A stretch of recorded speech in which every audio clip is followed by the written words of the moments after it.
Hello दोस्तों, कैसे हो आप सभी को मेरा नमस्कार। हमारी आज की कहानी दिल्ली से है। कहानी की शुरुआत होती है 31 दिसंबर 2020 की रात से। जानवी कुकरेजा नाम की 19 साल की एक बेहद खूबसूरत और पढ़ने लिखने में होशियार लड़की, जो 12वीं क्लास को 96% अंकों के साथ पास करके दिल्ली के एक कॉलेज में साइकोलॉजी ऑनर में एडमिशन लेती है और उसका इरादा अगले साल ऑस्ट्रेलिया में जाकर स्टडी करने का था। 31 दिसंबर 2020 की रात को जानवी अपने घर में अपने परिवार के साथ अपने पिता का बर्थडे सेलिब्रेट कर रही थी। रात के करीब 12:30 बजे होंगे कि तभी जानवी के दो दोस्त, एक दिया उम्र 19 साल जो जानवी के पड़ोस में रहती थी, और एक श्रीजोग धनखड़ उम्र 24 साल, ये भी जानवी के पड़ोस में रहता था, जानवी के घर पर उसके पापा को बर्थडे विश करने के लिए आते हैं। थोड़ी देर बात करने के बाद वो जानवी के पेरेंट्स से कहते हैं कि आज हमारे एक कॉमन फ्रेंड ने नए साल की पार्टी रखी है, तो क्या हम जानवी को अपने साथ पार्टी में ले जा सकते हैं। हालांकि जानवी के पेरेंट्स जानवी को ऐसी पार्टियों से दूरी रखते थे, लेकिन इस पार्टी में उसकी पुरानी दोस्त दिया और उसी सोसाइटी की 3 और लड़कियां जानवी के साथ पार्टी में जाने वाली थी। तो कुल मिलाकर 4 लड़कियां उस नए साल की पार्टी में शामिल होने के लिए जानवी के साथ जाने वाली थी, जिससे जानवी के पेरेंट को लगा कि जानवी का पार्टी में जाना सेफ रहेगा। तो उन्होंने जानवी को पार्टी से जल्दी घर लौट आने की सलाह देते हुए जाने की इजाज़त दे दी। इसके बाद जानवी दिया और बाकी दोस्तों के साथ पार्टी में शामिल होने के लिए घर से निकलती है। ये पार्टी खारवेस्ट में एक हाई राइजिंग बिल्डिंग में थी जिसका नाम था भगवती हाइट, और ये पार्टी इस बिल्डिंग के रूफ टॉप पर चल रही थी। पार्टी में तकरीबन 10 से 12 लोग शामिल थे, शराब भी चल रही थी और सभी लोग इंजॉय कर रहे थे। जिसने ये पार्टी रखी थी उसके दादा दादी इसी बिल्डिंग में रहते थे। बुजुर्ग दंपति थे, इसलिए वो जल्दी सो जाते हैं, लेकिन ये पार्टी चलती रहती है। जानवी और श्रीजोग दोनों रिलेशनशिप में थे। पार्टी चल रही थी कि तभी जानवी देखती है कि दिया और श्रीजोग पार्टी में कहीं भी दिखाई नहीं दे रहे हैं। वो उन्हें ढूंढती हुई छत पर रखी पानी की एक टंकी के पीछे जाती है तो देखती है कि उसकी क्लोज फ्रेंड दिया और श्रीजोग लगभग कंप्रोमाइजिंग पोजीशन में थे। जब जानवी ये सब देखती है तो उसे बेहद तेज गुस्सा आता है, क्योंकि वो श्रीजोग के साथ रिलेशनशिप में थी और दिया उसकी बेस्ट फ्रेंड थी।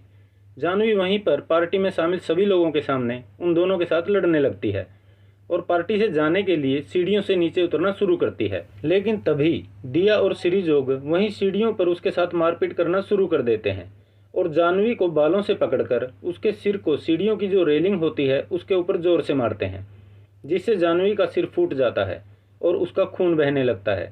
जानवी अपने बचाव में पलटवार करती है, लेकिन वो 2 थे और वो अकेली। दिया और श्री जानवी को मारते पीटते हुए सीढ़ियों के रास्ते से टॉप फ्लोर से सेकंड फ्लोर तक लाते हैं। बिल्डिंग में लिफ्ट लगी हुई थी और जो लोग उस समय बिल्डिंग में आ जा रहे थे वो लिफ्ट का ही सहारा ले रहे थे। इसलिए उस वक्त जिस समय दिया और श्रीजोग सीढ़ियों पर जानवी को पीट रहे थे, वहां पर उन तीनों के अलावा और कोई मौजूद नहीं था। दिया और श्रीजोग जानवी के सर को बार बार रेलिंग पर पटकते हुए उसे घसीटते मारते पीटते हुए सीढ़ियों के रास्ते से सेकंड फ्लोर तक लाते हैं। जानवी का खून बह रहा था और वो लगभग बेहोशी की हालत में वहीं सेकंड फ्लोर पर गिर पड़ती है।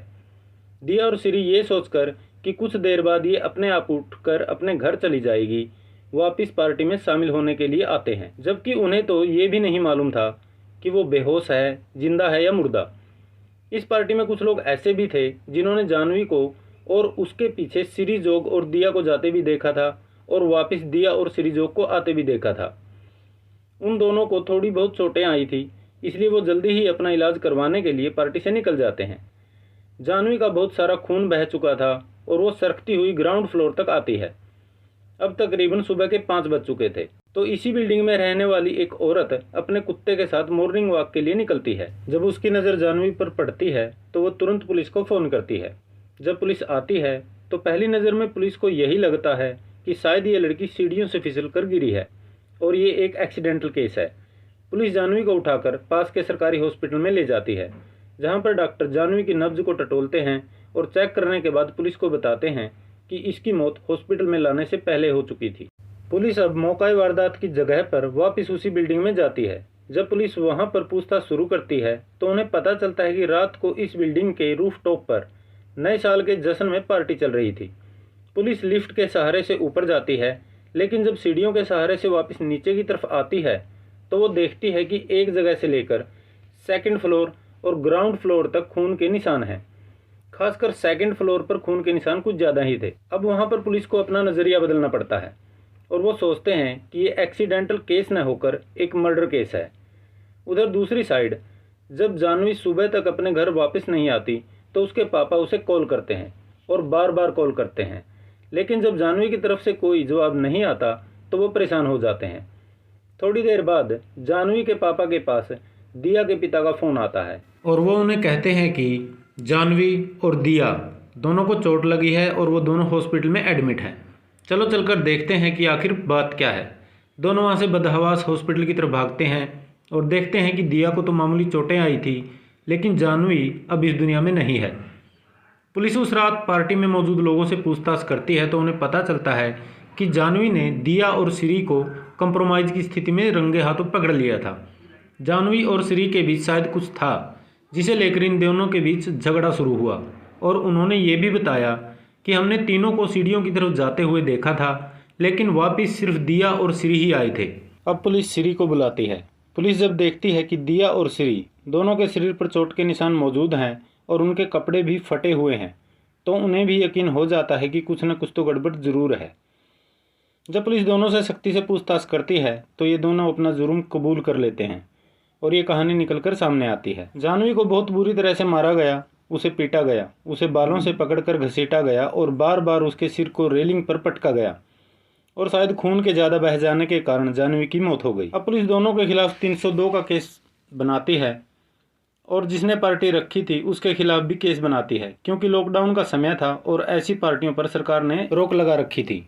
जब जानवी की पोस्टमार्टम की रिपोर्ट आती है तो उसमें लिखा था कि जानवी के शरीर पर चोटों के 48 निशान मौजूद हैं। उसके सिर, हाथ, पैर, जांघ, पीठ, होठ और आँख हर जगह पर चोट के निशान थे और जानवी की मौत खून के ज़्यादा बह जाने के कारण हुई थी। दिया और श्री दोनों पर अभी कत्ल का केस चल रहा है और पिछले ही साल बॉम्बे हाई कोर्ट ने इनकी जमानत की याचिका को भी रद्द कर दिया था। यहाँ एक बात और ये भी है कि अगर उस रात पार्टी में मौजूद लोग इन तीनों के झगड़े के बारे में थोड़े से भी सेंसिटिव होते और इसकी जांच कर लेते कि आखिर जानवी वापस क्यों नहीं आई है, तो शायद जानवी आज इस दुनिया में जिंदा होती। तो दोस्तों, ये थी आज की हमारी कहानी। आशा करता हूँ कि आपको पसंद आई होगी। अपना और अपनों का ख्याल रखें। मिलते हैं एक नई कहानी में एक नए केस के साथ। तब तक के लिए गुड बाय।